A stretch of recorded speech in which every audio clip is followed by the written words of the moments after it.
change the channel real quick and go right to ESPN2 and then go to ABC and then go to Fox. Like you could just do it instead of streaming because then I gotta click out of it. I gotta click out of the app, go to the other one, let it load.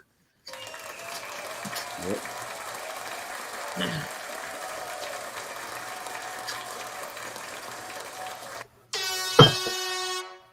We are live. Sports update. Y'all know how we do it. Adrian, Reid in the building. Fellas, what's good? What's good? Yo. Yeah, let's go ahead and dive right into it. So the Pistons finally did make a trade. They traded Marvin Bagley, Isaiah Livers, 2 second-round picks to the Wizards for Danilo Gallinari and center Mike Muscala, who are making their debuts tonight.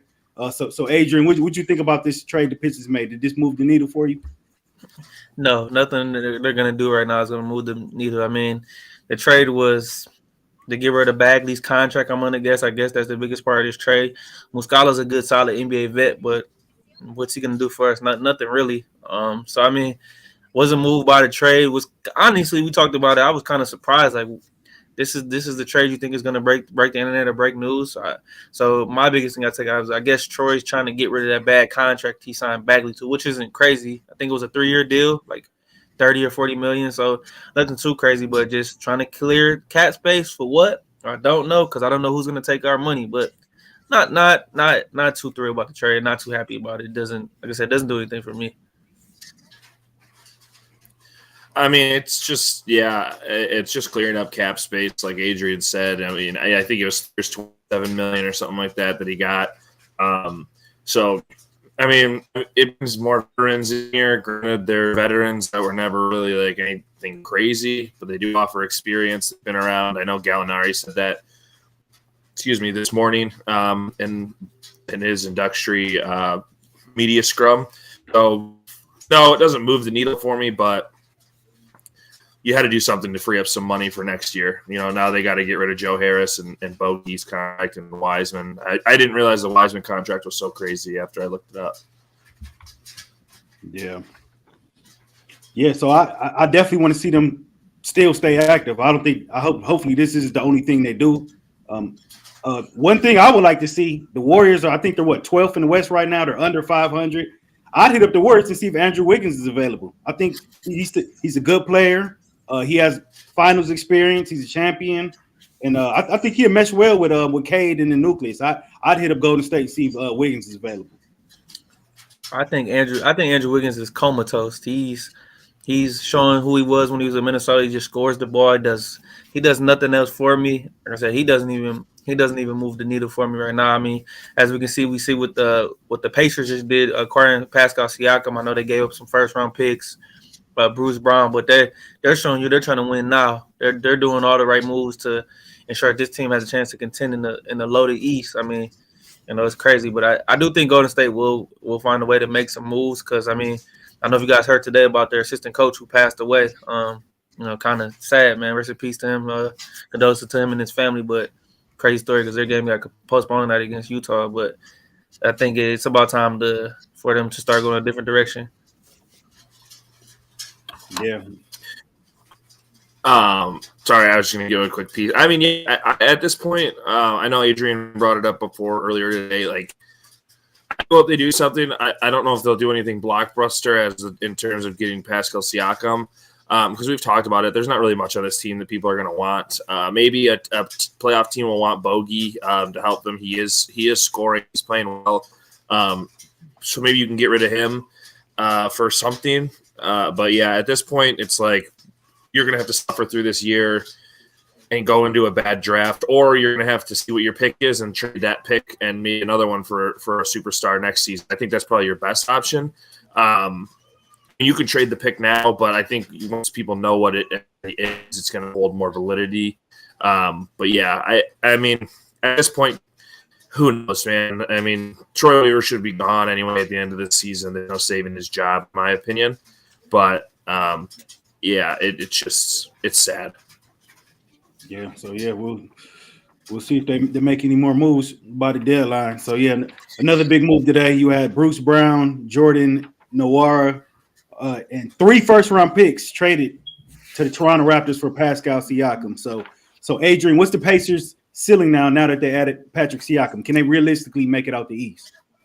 To win the championship, no, I think they can get to the second round, be a four, at least a 4 or 5 seed, possibly get home court advantage in that first round. But as far as winning the championship, no, I think it helps him, but I don't think that's a championship player right now. I mean, he was good when he was in Toronto, but he did have Kawhi, did have Kyle Lowry, so he did have Marcus Gasol, but it moves him neither. It pushes him up from being a 6 to 8 seed to a potential top 4 seed, in my opinion.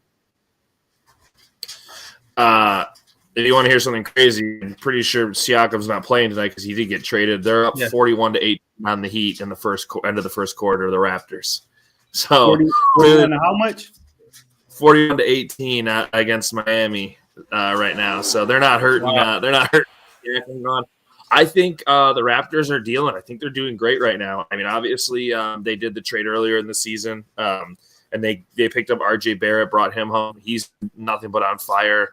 Quickly's a good. I think Anunoby was gone anyway, so Emmanuel Quickly was a good guy to take for the bench. They obviously have the Great White Shark and Grady Dick that they drafted last year, and then Scotty Barnes is their obviously centerpiece. Gary Trent, he's an older vet that's good. Schroeder's an older vet. I just have these pulled up because I was looking at the score, but yeah. So I mean, I think Toronto's moving in the right direction. I think Toronto's doing everything that the Pistons probably should have done when it came to like Blake Griffin and all those guys back in the day. They just didn't handle it correctly. So they're moving in the right direction. I mean, 3 firsts in NBA is always a what if. You know, you don't know who you're going to or what's going to come out of it. Maybe you could move up and they can go and get Cooper Flagg if they wanted to in 2025. He's going to be a hot prospect. But yeah, I mean, I think it was a good trade for both teams. Honestly, I don't think Toronto's going to miss Siakam because they're obviously not anything they're going to be in the playoffs this year. I'm fighting for the playoffs, and Indiana is. I don't think Indiana is going to come out of the East like Adrian said. There's way too many I don't think they'll beat the Bucks. I don't think they'll beat the 76ers. And I don't think that they'll beat the Celtics. But I think they have a good chance. I definitely think they have a good chance. I think they could be. I mean, I think the high end they'll be a 3 seed. They'll be the 3 seed. They might be able to overcome the Bucks, but I think at the high end they'll be a 3 seed. I ultimately think they'll be 4 or 5. Yeah, for sure. You know, I think the Raptors got down on this trade because I think Siakam was gone. They wanted to move on from him, and I think he was leaving anyway. And to get 3 first-round picks back, that's a win on their end. So yeah, we'll see if it pays off for the Patriots, though. I do like the addition, and they'll definitely make some noise in the East for sure. All right, so J.J. McCarthy announced that he's going to be leaving Michigan. He's foregoing his senior season to enter the draft. So, Reid, did J.J. McCarthy make the right decision here? Yeah, I said last week. I think that his draft stock probably wouldn't be any higher. I don't because I don't know if you guys seen the news. I've seen the news that Harbaugh's already interviewed for Falcons. He's already interviewed for the Chargers. I think there was two other teams that wanted him to interview. So, I ultimately, depending on the contract and the situation, I think Jim might go to the NFL. I know we hear that every year after, the season ends. But I do think to come to a championship where, I mean, obviously he didn't look great. But the 15-0 season makes him look good. He had Heisman talks earlier in the season. I definitely think this is the right time for him to leave because a lot of guys, like we've talked about before, in Michigan are leaving. If Jim Harbaugh does leave, you don't know who's going to replace him. Maybe one more. I've heard Brian Kelly's name thrown around. I've heard a few guys thrown around if they do, have to replace him. But yeah, I think this is the best spot he'll be. Will he get drafted in the first round? I don't think so. I've said it before. I think he's going to get a Will Levis treatment, and he's going to fall to the third round. I just think that at the end of the day, college scouts are going to look at, or NFL scouts are going to have to look at him and be like, this guy can be a good quarterback. Maybe not in our system, but he can be solid. I think he'll end up falling out of the first one where we're projected to go.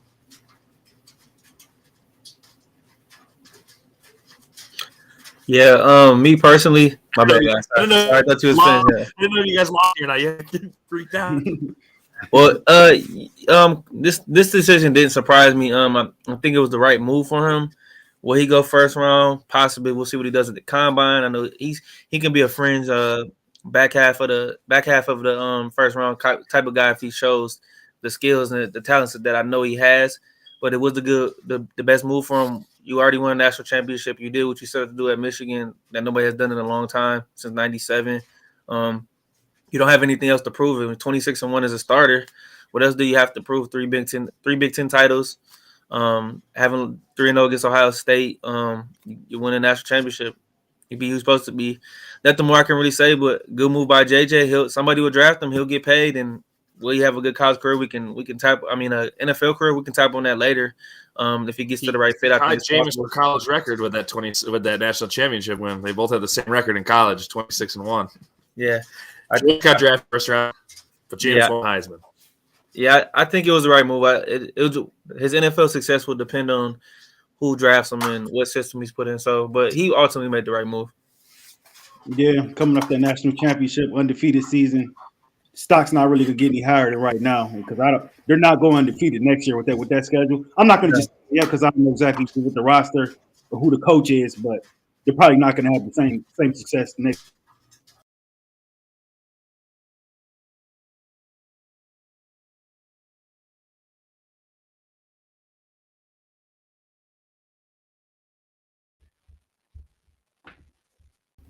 Oh shit! It just cut out completely. I thought it was me getting kicked. It just cut out completely on me. Yeah, I don't know what the heck happened there. All right, but yeah, we back. But yeah, like I was saying with JJ McCarthy, yeah, I get why he left. You know, your stock's not getting any higher than what it is now. But if he has a good pro day, good combine, good 40 time, I think best case scenario is second round. If he doesn't perform well, I think worst case scenario is third round. So hopefully he goes to a good situation where he doesn't have to start right away. And hats off to him. I'm not mad at him. I think what can help and hurt JJ, one, his mobility. He is a mobile guy, so I think that'll help him. I think another thing that'll be on his side, depending on what team's looking at him, it could be a bad thing against him and it could be a good thing for him, is his age. Like we talked about last time, he's only, 20 years old, I think, or somewhere around there. Yeah, he's turned 21 sometime this week. Yeah, so, okay, he's 21, so, I mean, he's probably the youngest quarterback in this draft, I had to guess. So, yeah, I think that can help him and hurt him. Like you said, we'll see what happens with pro days. But, yeah, I honestly think worst case is going to be 4th round. But I also think that, that's worst case. I think he should go in the 3rd because I've watched too much of JJ McCarthy play football, and I don't think he's ultimately that great of a quarterback. But he can maybe sit behind someone and learn. You know, we've seen bad or guys who aren't really, the greatest kind of live past the potential. So, yeah, I would say probably, like you said, high end, maybe he goes to 2nd, but I think low end is 4th for him. Yeah. So, yeah, we'll see how it plays out for JJ with how good he looks this offseason during the combine and the pro days. DC said, who's the first pick this year to the NFL? Who's the first pick in the draft this year? Caleb Williams. Yeah, I think too many teams are quarterback needy and new coach heavy that they're going to want Caleb Williams. So I think it's ultimately going to be him. If the Bears don't end up trading the pick because they can't trade it to Washington or New England, to move out of the top 3, they could potentially use it on Marvin Harrison if they want to keep it that way. I think that's the only other person that probably goes 1 other than Caleb. But I think ultimately the Bears either draft him or trade that pick, and he's going to get picked first overall. Is Eberflus still their coach, or did they fire him? Yeah, they brought him back. They brought him back. If they're bringing back the same, fired the OC.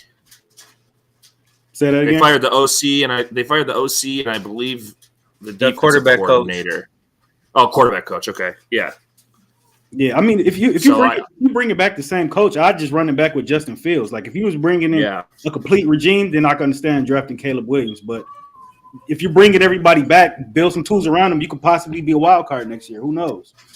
The only thing that I think maybe they could do, and we won't stick on Chicago long because we know we're not Chicago fans, but the things I would see Chicago doing maybe is if you could get like a 2nd round pick for Justin Fields from like Atlanta that ends up being, pick, what would it be, like 36 or something like that, 38 or something like that. If you can get that for Justin Fields, maybe. But like you said, I'd just keep Justin Fields where he's at and trade that pick to Washington or New England, somewhere that's supposed to be. I mean, our guy Ben Johnson is rumored to go to Washington, which I don't think will end up happening. But if he goes there, he's going to want a quarterback. He'll have to quarterback. So Gerard Mayo might want a new quarterback at New England if they move up. So we'll see. Yeah, for sure. I think a lot of those teams drafting in the top 5, I think they'll take quarterbacks. I think Fields are more so like you said, like Atlanta, Pittsburgh, something like that. Well, if you look at the order, I mean, Chicago has to decide they need a quarterback. Washington for sure needs a quarterback. New England definitely needs a quarterback. Arizona's not going to draft a quarterback. The Chargers don't need a quarterback. The Giants they should draft a quarterback, but I don't think they will. Daniel Jones isn't the guy. So there's some leverage for the Bears to they don't want to draft Caleb Williams. They have a lot of leverage. They can pick up some picks, but if you don't believe in Justin Fields, don't stick with him because I know his 5th year. They're gonna have to decide on his 5th year option anyway. So the team's gonna have to decide if they want to pay him anyways. I'm calling the first 3 picks right now. I think that Washington's going to trade up and they're going to get Caleb Williams. I think that's his hometown, by the way. Yeah, I think Patriots are going to take. I think people are going to think they're going to take Drake May, but I think he's going to end up getting drafted, or he's not going to go to the Patriots. It's going to be because the Bears will move back, take Marvin Harrison, and then they're going to take Jaden Daniels for the Patriots. I think Gerard Mayo is going to want. He's going to want an athletic quarterback, kind of Lamar-esque. I think Jaden Daniels is just going to absolutely crush his pro day. I think this is the guy that's going to come out and they're just going to be like, this is the reason he won the Heisman. Look at this pro day. Look at how good he is, and he's going to end up his draft stock's going to rise. And I think he's going to taken 3rd over Drake May. Yeah, because it's Chicago 1, Washington 2, New England 3, right? Yep, correct. Yeah, yep. Okay. Yeah. Yeah, I could because in a perfect world, Chicago just moves back to one space, gets Field that weapon. So that would be huge. DJ Moore and Marvin Harrison, that wide receivers group. And they pick again at 9. So yeah. Or Washington could stun everybody and take Daniels at 2. So who knows? Yeah, or that too. Yeah. Yeah. Yeah. If they get one, they're taking Caleb Williams because he's a hometown guy. So I don't see them passing up on it. It's all going to depend on who their coaches. But I know the GM they hired. I think his name is Brandon Peters. He's coming from San Francisco, so we'll see what kind of imprint he makes with this roster. Before we move on from this, I just want to get your guys' thoughts on it. What do you think you could get for Caleb Williams? Because we already know what Young got, what they got for Bryce Young. But what do you think you get for Caleb Williams? As far as like draft compensation? So yeah, you'll get obviously you'll get a pick swap, probably a first next year. Yeah, you'll probably get that, and then 1 or 2 second-round picks or a third-round pick. So probably a total of four picks. I'm gonna assume. I think it'd be 2 firsts. So the pick swap, a first next year, a second next year, and then like a third and a 4 in like 2025. I can see that. So 4 picks essentially, yeah. Yeah, for sure. So yeah, we see how that plays out. So yeah, sticking with the NFL. So Adrian, the Cowboys announced that they're bringing Mike McCarthy back as head coach. Are the Cowboys making the right move by doing this? Honestly, no, they're not. I mean, what has he showed you? He comes out and gets embarrassed. He's taking over play calling, and Kellen Moore was a scapegoat last year. Then he decided to take over play calling. It's just not to get the job done. He talked about one of the things I know Mike McCarthy talked about before the season started was the fact that they're going to run the football a lot more and stick to it. But that plan failed real quick. You don't have the horses in the backfield to run the ball. I mean, Tony Pollard's good, don't get me wrong, but he's not a guy you can give the ball to 22, 23 times a game. He's more of also 27. Yeah, the 15 to 17 carries. He'd be good in a dual role, like how Jalen Warren with Najee Harris. It's a 2-back system. So every time these running backs decide to not produce, then that puts more pressure on the running back market in the group. But he didn't even, like I said, Mike McCarthy didn't even try to do it. And everything's not his fault, but I just think he's in over his head with this team. I guess 2024 is the last year of his contract, so I guess the Cowboys are going to let it run out. But they're going to do Cowboy things like I've talked about before, which makes me happy because I despise this franchise. But let them run it back with them, and they're going to fail again like they always do until they can show me that they can get over that proverbial hump. Then what difference does it make? They're just going to – Jerry Jones comes out every year and tells you how great his team is, and his team is the greatest thing since sliced bread, and they're as great as the 90s. Well, I'm here to tell you that's not the case because these 90 teams won Super Bowls, and this franchise hasn't done anything since they beat my Steelers in 95 in the Super Bowl. Haven't even made a championship game. So I'm done with all the talking, man. You Cowboys need to stop talking. And the biggest thing I think Jerry needs to stop being so involved in the team. I know he's held hands on, but at some point in time, you're hurting, and you're putting a detriment to your franchise. That's why they've never had a really great coach in the last 30 years because he's hiring guys who just do whatever he says. You can't get a Bill Belichick, or you couldn't get like any elite coach like a Sean McVay or Kyle Shanahan because they're not putting up with that BS. But it's gonna fail, so he'll end up being let go at the end of 24 season. Yeah, I mean, I agree with everything Adrian said. I'll play a little bit of double advocate. I mean, he's had a good resume since he's been in Dallas. They've been 12-5 the last 3 years. He's won the division twice. He's looked like a good coach during the regular season, as they kind of generally always do.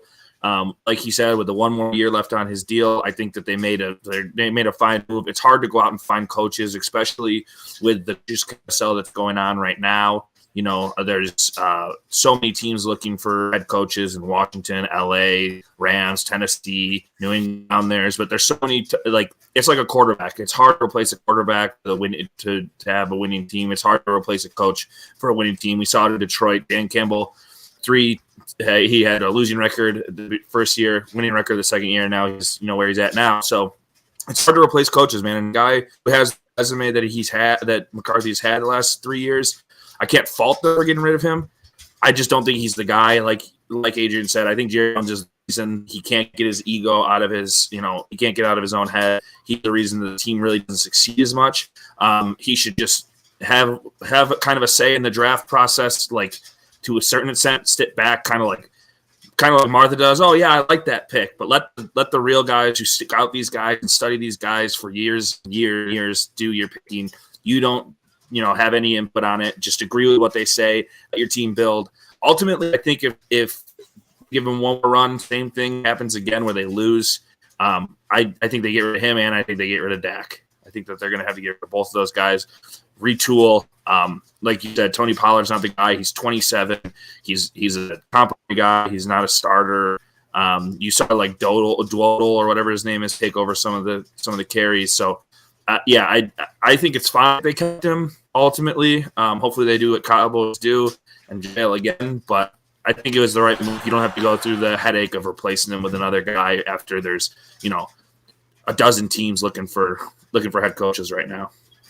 Right. Yeah, especially if he only has 1 year left on his contract. Why not bring him back for one make or break year? So I agree. If him and Dak don't get it done next year, that's it. Like the Cowboys fell, and it's not all McCarthy's fault. He's a big slice of the pie, but he's at blame. Jerry Jones, Dak Prescott, the running game. They missed Zeke.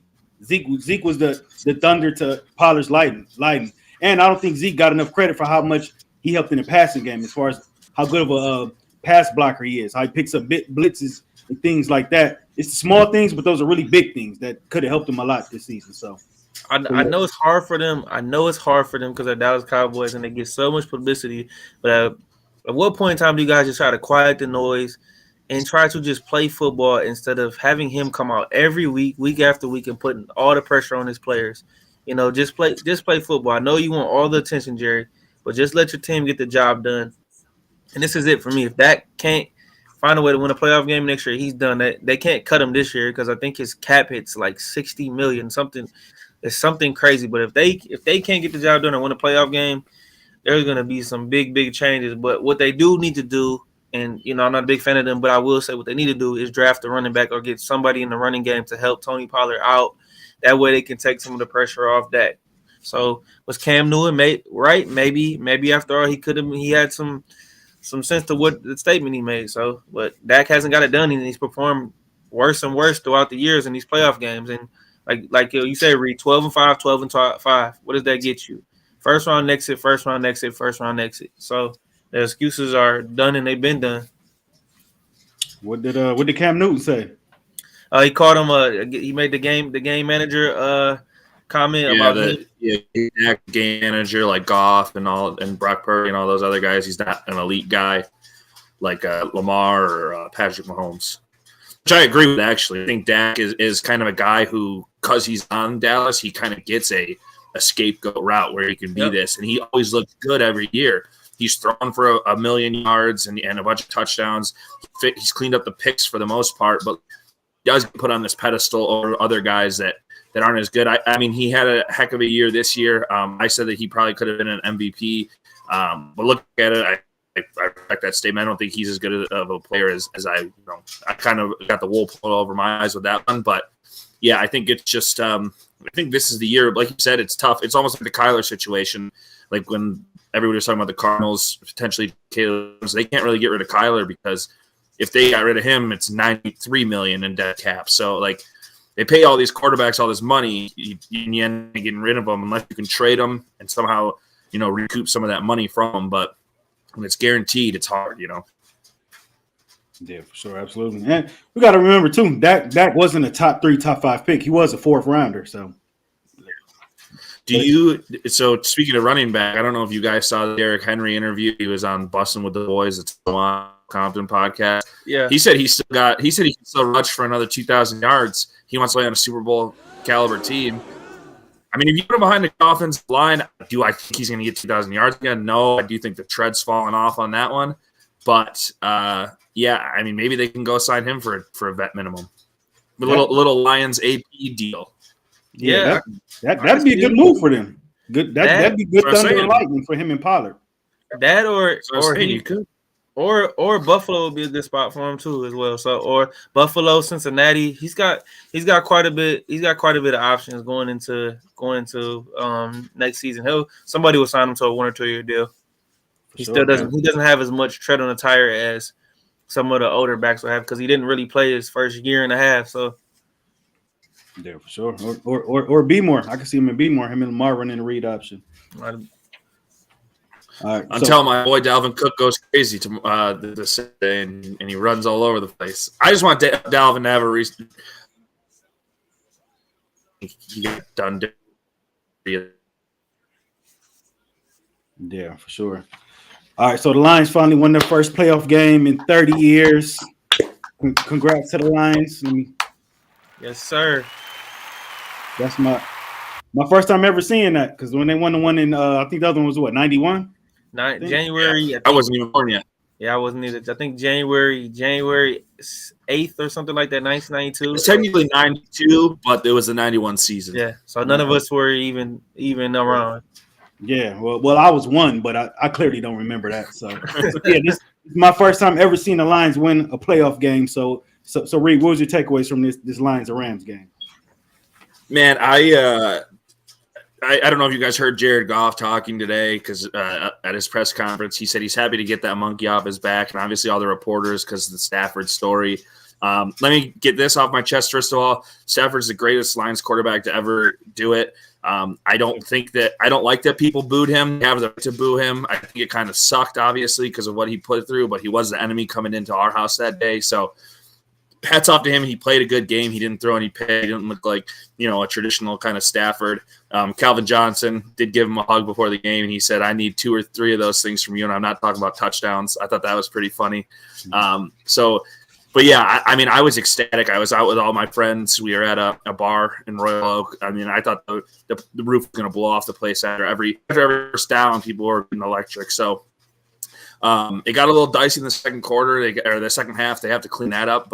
And like you said, and Raaj, you were one, Adrian, obviously Steelers fan, but weren't around. It's just something great to see. You get year in and year out of them saying Lions, same old Lions, Lions this, Lions that, and you still have those people that are set now. But honestly, it looks like a great path that they have right now. I mean, I know San Francisco's a tough team. Green Bay's playing good, but you beat the Bucks already this season. You're playing them at home this time. It gets loud in Ford Field, so I'm super psyched. I was amped up after that. I couldn't. Me and my buddy, he's my best friend, called me. He lives down in Florida. We couldn't sleep. We were up until like 1 o'clock in the morning playing Xbox, talking about it. So yeah, I mean, again, it's just one of the best things that's probably happened in my fandom, next to like the 2008 stand up with the Red Wings, and some of those Tigers runs, which ended up in heartbreak. But I think this is up there in my top favorite Detroit moments. So yeah, I'm over the moon. On to the Bucks. Hopefully they can pull this one out and play well. Yeah, I don't even know what else to say. I'm lost for words. Well, being a Steelers fan, and I can talk my talk and feel good about myself and beat my chest, but we've been pretty mediocre the last 5 or 6 years. But in my lifetime, I never thought that the Lions would get to this point and get back to respectability and be in something that people want to watch and something that people root for and cheer for, man, because they gave us nothing to cheer and root about for the last 25, 30 years. So to see that, seeing some of these grown men, these 68-year-old men in the crowd crying, I seen a 66-year-old guy in the stands that showed. I'm like, man, that's straight dedication. So I am nothing but happy for this team. Not only am I happy for them, I'm happy for the city of Detroit.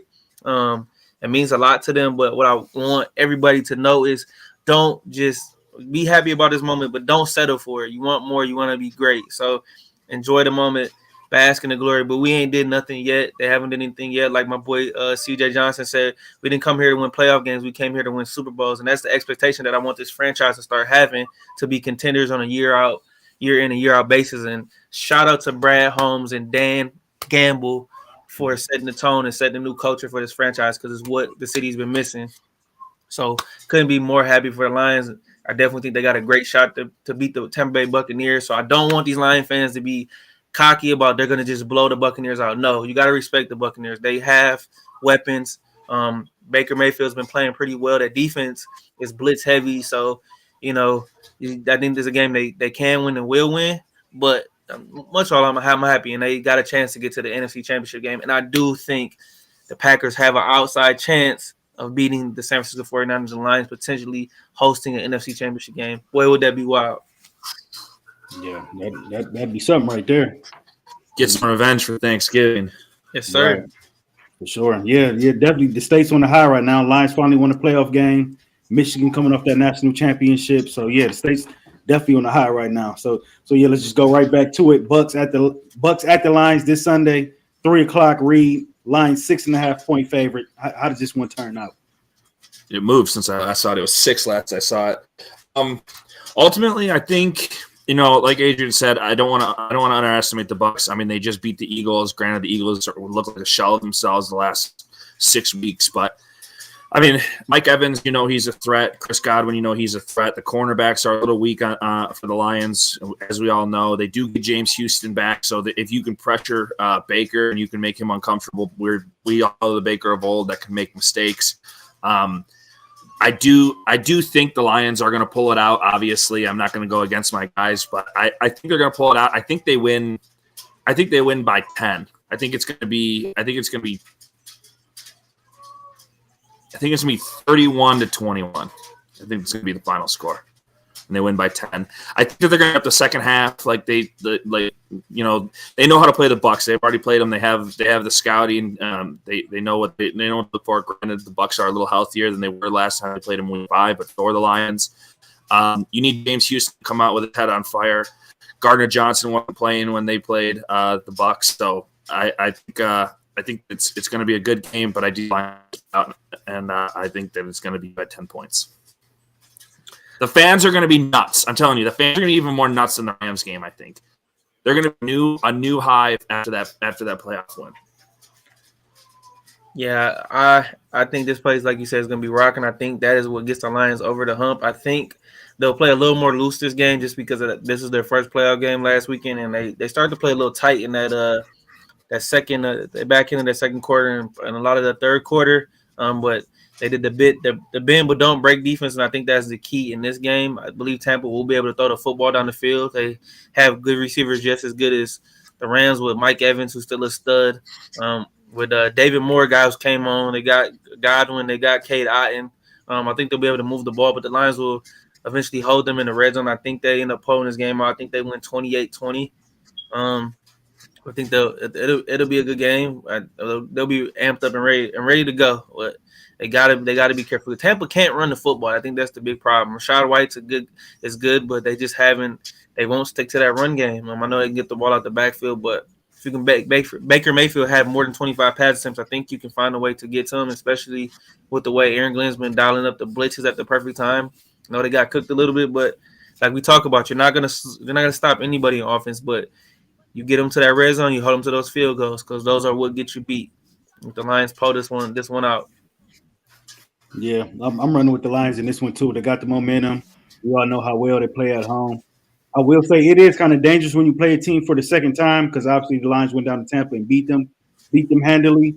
But the Lions are at home in this game. They play so much better at home, and I think they're just ultimately just a better team than the Bucks. I think this game is a little closer than the one at Tampa, but I still think the Lions cover 6.5. I think they beat them by 7 points. So Okay. the Lions are just a better team than the Buccaneers, and especially when they fly in and they get off that plane, they see how cold it is. I think that's going to play a factor too. Some of them guys might get sick when this cold that we're going through right now hits them bones. It's going to be real for them. So yeah, I think. Did you hear that reporter? Did you hear that reporter in the to Todd Bowles with Todd Bowles? Asked them about the weather, right? Yeah, she said she asked Todd Bowles, who's obviously the head coach of Tampa Buccaneers, and said, "How are you going to get these guys prepared to play in a place like Detroit? It's cold up there right now." Oh, and he goes, "Well, they play indoors in a dome, so I think we'll be all right." I just thought it was funny that obviously, she's a sports reporter for Tampa Bay. Maybe she doesn't look into other teams, but I think it's funny that she thought that we're one of the teams up north that play outside. So I thought it was just kind of a funny question that she asked. Yeah, I would say too, though, that another thing I forgot: Gibbs didn't play against them in Week 5 either. Well, Gibbs was hurt that game, so they didn't have him. Montgomery played a little bit, but he got hurt too. He got hurt in the first half. Yeah, he played. He played a little bit. It was like It was Craig Reynolds. It was the Craig Reynolds show. Huge block that he had too. Hopefully, we don't need another miracle block like that. But yeah, I think having all these guys back healthy is huge. James Houston, especially, we need some pass rush going on. For sure. So have you synced enough from Goff, Reid, to go ahead give him the extension now that he won his playoff game? Yeah, so I mean, hand up, I was one of the guys that Goff went through that stretch where he wasn't playing so well early season. I was talking with one of my other friends, and he kept saying to me, "You have to pay him. You have to pay him." I said, "Well, he drafted Hooker. He could potentially be a starting quarterback. He was almost a Heisman candidate. So I was kind of giving up on Goff when he was going through his week. Goff's young. He's my age. He's 28, about to be 29. So I have to give him credit. Yeah, I would pay him. Hopefully he would, I know he likes to be here, which is a crazy thing because, you hear it on the radio. This isn't LA. This isn't Miami. This isn't, even Florida where it's warm and nice to live. He wants to be here. So, I'd pay him. I would hope that you wouldn't have to give him $50 million because I would kind of think that, with all these guys like St. Brown, Sewell, Hutch, Brian Brandt, I mean, he's still got more years, but you got guys that you got to pay. I'm hoping that you may take a little bit of a discount to get some of these guys back, to keep this thing going. But yeah, I definitely pay Goff. He showed that he can do it. He can do what he needs to do. Listen, my whole thing was if he shows out and he proves that he earned it, then absolutely give it to him. I said it's got to finish off with win his division. We talked about it a few weeks ago how middle of the season wasn't playing well, and if he can win his division, hold on, win, and win a playoff game. I said, pay the man. He's going to get paid, but he's not going to be the highest paid quarterback. So we're looking at somewhere maybe $40 million. Even if the Lions pay him that, in a year or two, he won't be the highest paid quarterback. Somebody's going to end up making $55 or $60 million at some point in time. We've already seen these Joe Burrows, the contracts, these Justin Herbert contracts, to look at the Dak contract. So I think it's a blessing to get a revitalized Goff, especially coming over from the Rams and, those first – 18 games or so were not the greatest sample size with Dan Campbell and company, but he's revitalized himself when he's here for the city, man. They love it. So pay him. We'll figure out how to pay the rest of the guys that we need to pay, but keep drafting well, man, and keep this train rolling for a while. For sure. That's the key right there, drafting well. All right. DC says Lions fans are the new 12th man. Agreed. It kind of does feel like the old Seahawks 12th man thing, except we're in an indoor stadium, so it gets pretty freaking loud in an indoor stadium. Sure. But the stars are too. I see my boy M was there, Big Sean, a lot of people, Megatron, all types of people there. And what's his name? what's his name from D12? Who Bizarre. is in D12? Yeah, Bizarre was in there. Yeah, I think Bizarre in the building.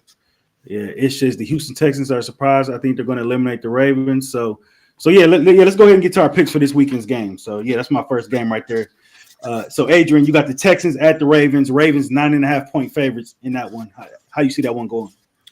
Gotta say, congrats. I give you a credit, Raj. You called it. Houston, Texas dominate the Cleveland Browns. So give you a credit on that pick, me and Reid.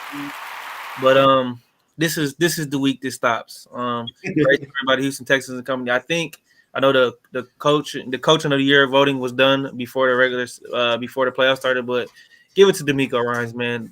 Fantastic job he's done in his first year as head coach with CJ Stroud. And shout out to CJ Stroud, credit to him. This will be the second time playing. But the Ravens are coming up the bye. I think they have something to prove from that 2019 season where they lost to Tennessee Titans. I think Lamar and company will be too much for that defense. He'll be able to expose them. CJ will play well, but I don't think he's seen a defense like this. I think the Ravens are even better than they were from when they played them in week 1. So I say I got the Ravens winning 28-20.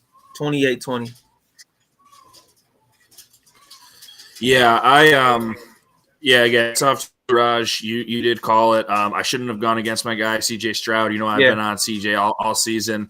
The Browns just looked really good the last game. I thought something was gonna give, but there was a little video I saw of D'Amico Ryans on that second pick six, teaching his guy up. He says, "It does this, you do this. The ball is yours, wide open to whatever." And next play he goes out and gets the pick six. So, it's tough. I have to go with the Ravens because they're at home. It's going to be cold in Baltimore. CJ Stroud played in Ohio, but I don't think they ever played a game that was as cold as it's probably going to be in Baltimore this weekend. The fans get loud in Baltimore. I've been there during a game. I went with my buddy during a New England versus Ravens game. It gets loud.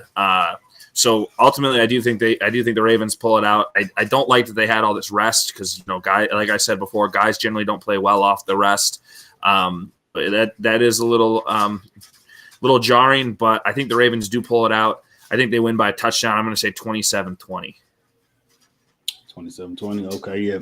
I like the Ravens in this one as well. Ravens 9.5 points. I think the Ravens beat them by 10. I think the Texans hang around, linger in the first half. Then I think the Ravens pull away in the second half. And I'm running with the Ravens in this one. So, all right. So next one, you got the Green Bay Packers at the San Francisco 49ers. San Fran's a 9.5-point favorite in that one. Reid, how you see that one going?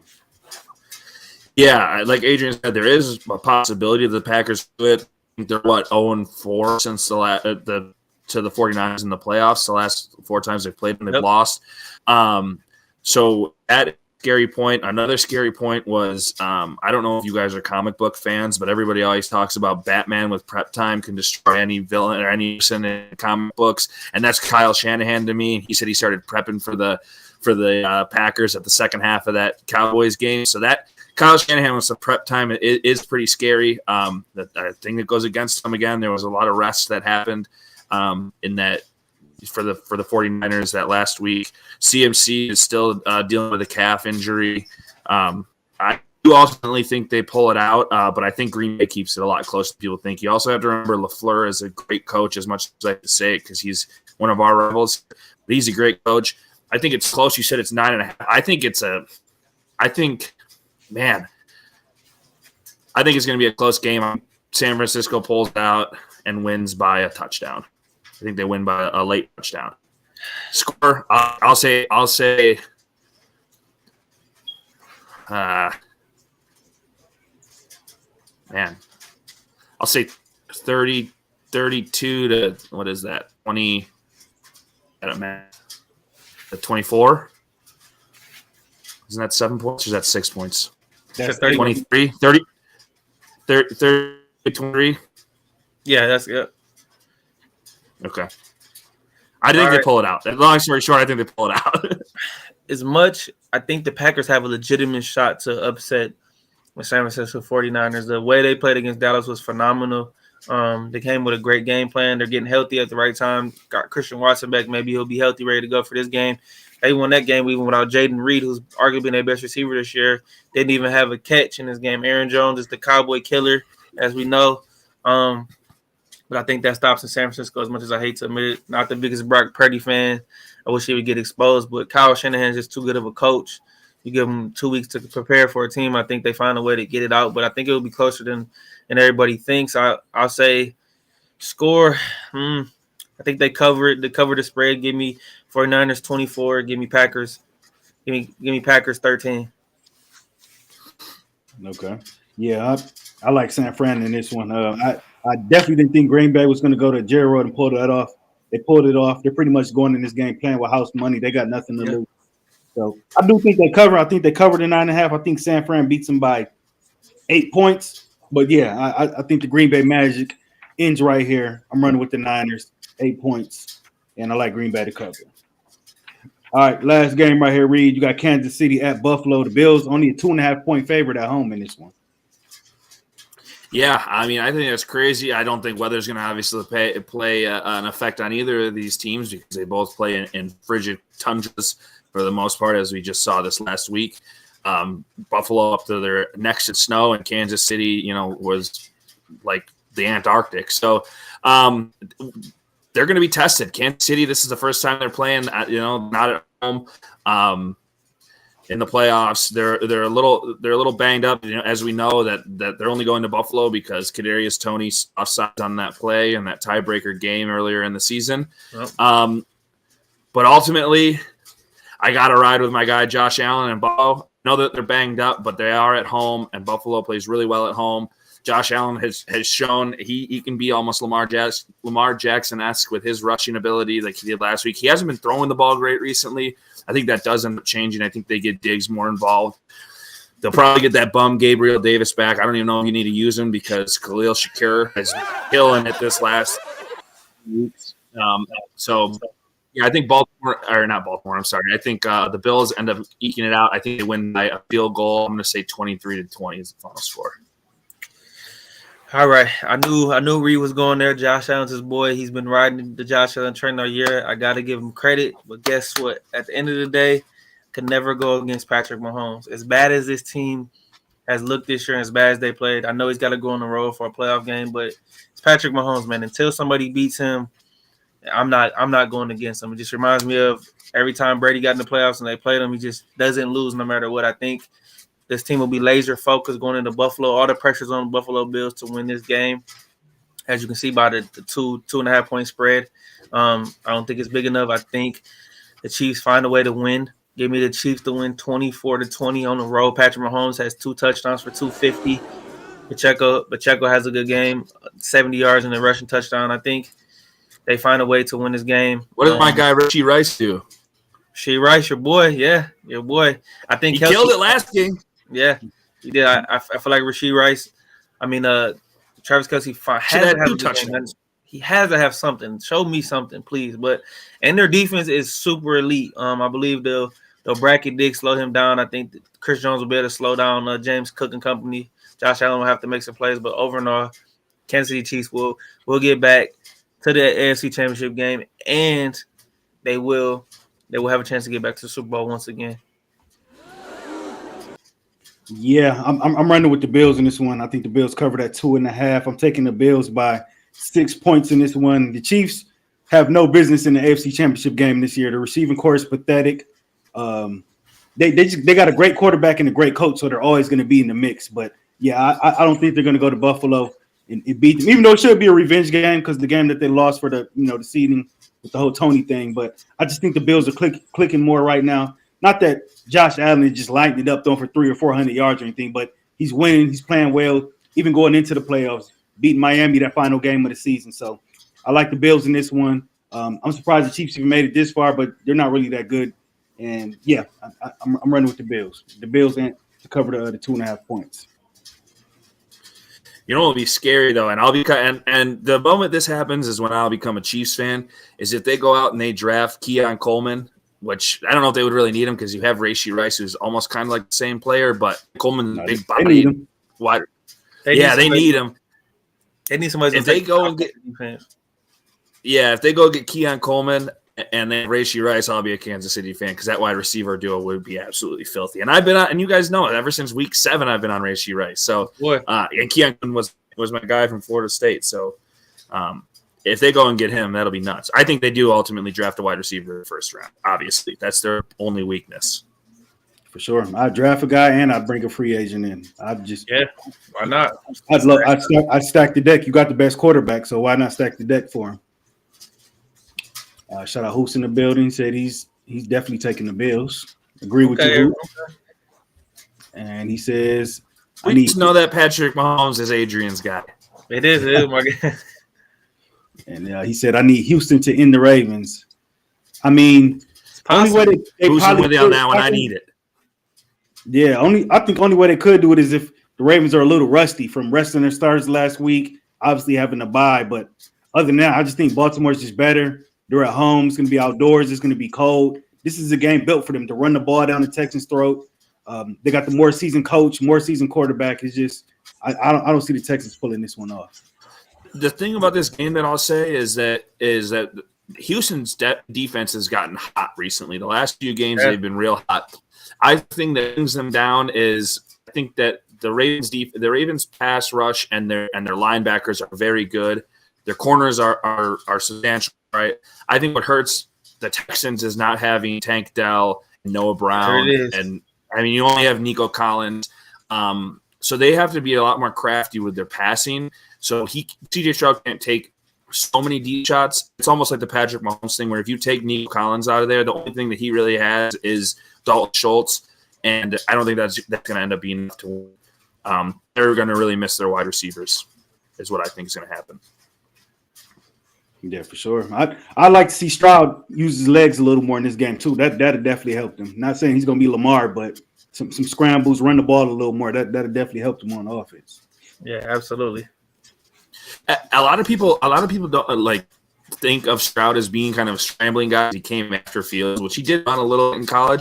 CJ Stroud, I think, and this might be a hot take. I don't know if people will agree. Adrian might or might not agree. I think he's the closest thing we've seen to Mahomes since Mahomes in quarterback wise in the league right now. I can't disagree with that. Play style. Yeah, not necessarily. Yeah, I won't necessarily. I think he's probably the most poised rookie I've ever seen come in and play. I just think the game's a little different now. These guys they start throwing at an earlier age. You got the Elite 11 camps. They're throwing 10,000 plus throws by their sophomore, junior of high school. So some of these guys are way more developed, and he just has it. I've seen something where talking about his work ethic is crazy. And then I think the main thing to be a great quarterback, I think too, these guys underestimate the ability that these guys are dual sport athletes in high school or throughout their life instead of just focusing on one sport. I don't know if you guys, if they show the pregame this week, go watch or go look at YouTube and look at CJ Stroud's pregame routine. It's very awkward. Swinging a baseball, shooting a basketball. It's just kind of opening up his brain and just making him focus. But I like where they're going there. Like we talked about in the last season and before this season started, we thought the Texans were going to be the worst team in football, and they surprised us. So they're just. I know the Cardinals thought that. Yeah. A lot of it thought this, but CJ Stroud, he's not mobile, but he can move in the pocket, and if he needs to get you 8 yards, he can get you 8 yards. So he's just a smart guy. He's ahead of his time, man. I don't have any other words to describe it, but he's a smart guy, but he only scored like a 7 on that test. That's why nobody wanted to draft him. Yeah. What do you mean he's a smart guy? He couldn't even spell his name right. Unreal. Yeah. Who said, I know, just wishful thinking, talking about that Texans and Ravens game. Anything's possible. Any given Sunday. I know it'll be Saturday, but any given Sunday we talk about it. Things happen. Somebody could get hurt, knock on the computer, but things happen in the playoffs. So nothing's set in stone yet. So we'll see. Absolutely. All the pressure is on Baltimore. For sure. All right. So last thing before we get up out here, Reid, didn't you have an update for us? So as far as the streaming, is it Bally switching over to? Yeah, so Bally, obviously, people who live in Michigan who have to, 3 of our major sports go through Bally Sports, who had bought who had bought the rights through Fox Sports Detroit. They've since gone bankrupt. I think it was 37 teams across the MLB, NHL, and NBA have gotten their rights sold to Amazon Prime. So Amazon Prime will now be running all the Pistons, Wing, Tigers games, and other. I know the Spurs. I saw the Mavericks. There's a few other teams out there that I can't name off the top of my head. Obviously, 37 of them. So if you have Amazon Prime, like I do, just through family, it's nice because I like watching Detroit sports, no matter how bad the Pistons are. Cade Cunningham, favorite basketball player right now, obviously because he plays for my team. Yes, the Red Wings are playing well. Tigers hopefully have a bright future from a lot of young players. So I'll definitely be tuning into Amazon. I refused to pay for Bally when they said you could buy a subscription for $5.99 or whatever it was. I refused to do that. I canceled my YouTube TV already for this football not on anymore. That's the main thing I use it for. So I'm going to be streaming off Amazon Prime for a lot of these games. Hopefully you guys do too. And good riddance, Bally, because you ruined Detroit sports for me for what? I don't know, Raj. We've been talking about this for what, the last 3 years, you and I, last 2 years? I'm happy that they did it. Other streaming platform, if you don't have Amazon Prime, if you're, not lucky enough to me who had a mom who uses Amazon, or a wife that uses Amazon all the time to buy stuff, so they have Prime already and it's included. Now that you can watch them on Prime, I'm much more happy than having to pay for another Bally subscription. Yeah, I couldn't agree more. They've made it impossible since I got YouTube TV. I still use it, but since they canceled it, what else am I gonna get? I think Fubo TV has Bally Sports, but it's just like it's a pain in the behind. Why am I gonna? I might as well go find a way to stream the game. Who cares? But they're taking the fandom from us. It's making it completely hard to watch Tiger games, completely hard to watch Pistons games, completely hard to watch. But I've only been able to watch a handful of Red Wings games because it's just a pain trying to find a way to watch it without dealing with Bally. So it's a crazy thing. But by the way, real quick, Raaj and Reid, Pistons are down 109-98 with 7 and 25 left. I was just looking at that. Okay, so Red Wings are down 2-1, but it's the end of. They have one more period to go. So okay, cool. So some some games for us to go check out. Wings and Pistons. Last thing, and they come on after. Also play Tampa Bay, the Tampa Bay Lightning on Sunday, right after it moves to set. It moved from 5 o'clock to 7 o'clock because of the Lions game. So they play Tampa Bay Lightning right after the Lions. So hopefully they beat Toronto after the Lions beat the Rams last week. So hopefully they can get another 1-2 this week. So it's Detroit versus all this week. That was smart. That was smart for them to move the game back. They knew better than that. Yeah, that made too much sense for sure. All right, cool.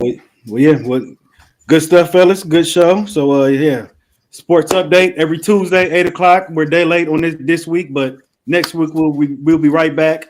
Tuesday, 8 o'clock. Make sure you guys like, comment, subscribe, and we'll see you guys next week. Peace. Peace.